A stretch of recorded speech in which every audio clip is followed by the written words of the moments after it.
भगवान गणेश बहुत ही सुंदर स्वरूप होता है उनका। उनकी फोटो मूर्ति आप देखें तो मन मोह लेने वाली होती हैं।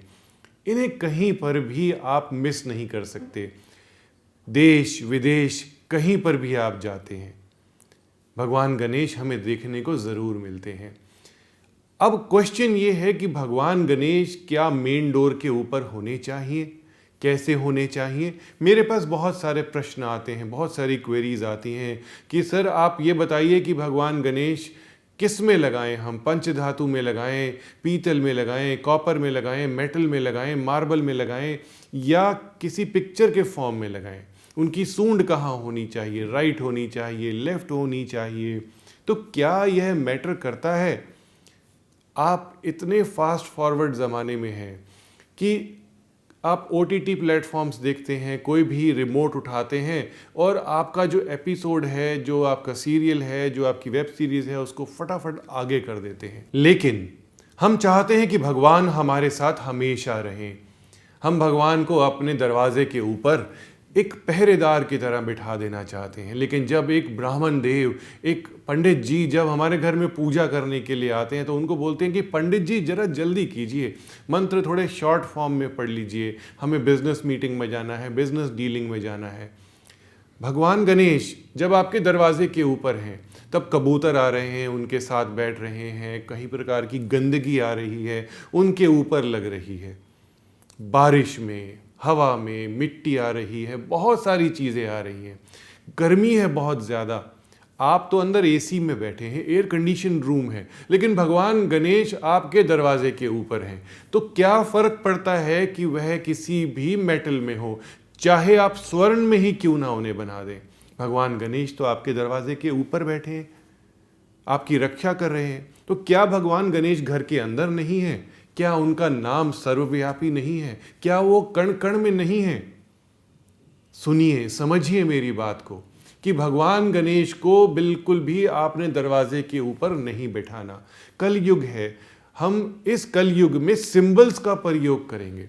भगवान गणेश का स्वरूप जो कि स्वस्तिक है, 10 दिशाओं को बैलेंस करता है, उनके पूरे परिवार के साथ उन्हें आप विराजमान कराइए। पूरा परिवार यानी स्वस्तिक का सिंबल बनाइए रोली से, अपने हाथ से, रिंग फिंगर से बनाइए और उसके साथ आप रिद्धि और सिद्धि 2 सिंबल बनाइए। रिद्धि और सिद्धि उनकी 2 पत्नियां, शुभ और लाभ उनके पुत्र, एक तरफ शुभ एक तरफ लाभ। ऐसा करने से आप इतनी प्रॉस्पेरिटी को संभालेंगे, इतनी प्रॉस्पेरिटी को संभालेंगे कि आपका मन कहेगा कि भगवान गणेश का एक अच्छा सा स्वरूप मैं अपने घर के मंदिर में बनाऊं। उनका मन आप जीतिए, उनका स्मरण कीजिए, लेकिन सिर्फ मूर्ति फोटो रखने से काम नहीं बनेगा। दूसरे भी तथ्य हैं जो मैं आपको बताने जा रहा हूं कि भगवान गणेश कि जहाँ नज़र होती है वहाँ पर प्रॉस्पेरिटी होती है। तो भगवान गणेश को अगर आपने घर के बाहर दरवाजे के ऊपर बिठाया तो उनकी नज़र कहाँ हुई? आपके सामने वाले फ्लैट पर हुई, आपके सामने वाले घर की तरफ हुई और आपकी तरफ हुई उनकी पीठ। उनकी पीठ में होता है अलक्ष्मी का वास, यानी लक्ष्मी जी की जो बहन है उनका नाम है अलक्ष्मी, दरिद्रता। तो भगवान गणेश की पीठ में होता है दरिद्रता का वास। तो क्या आप भगवान गणेश की पीठ अपने घर की तरफ कर रहे हैं? क्या दरिद्रता को बुला रहे हैं? ऐसा नहीं करना। स्वस्तिक का यूज कीजिए, सिंबल्स यूज कीजिए। हर जगह भगवान को बैठा करके रखना बिल्कुल भी ठीक नहीं है। मैं किसी घर में गया और बहुत सारे घर में गया, एक जगह पर तो बड़ा ही मुझे बुरा लगा।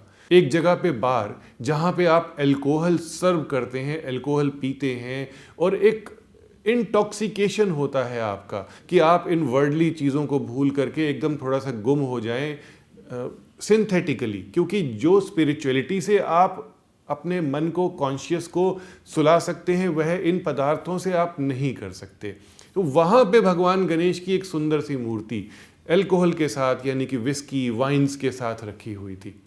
मूर्ति बहुत कॉस्टली थी, शायद पोर्सलिन में बनी हुई थी। तो ऐसे में भगवान गणेश का स्वरूप रखना कहाँ तक फायदेमंद होगा?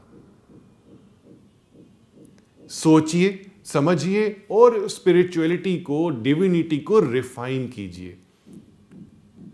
लाइव वास्तु हमेशा इन सब चीजों पर फोकस करती है। ओम नमः शिवाय। Subscribe now for interesting and knowledgeable videos by Dr. Puneet Chawla.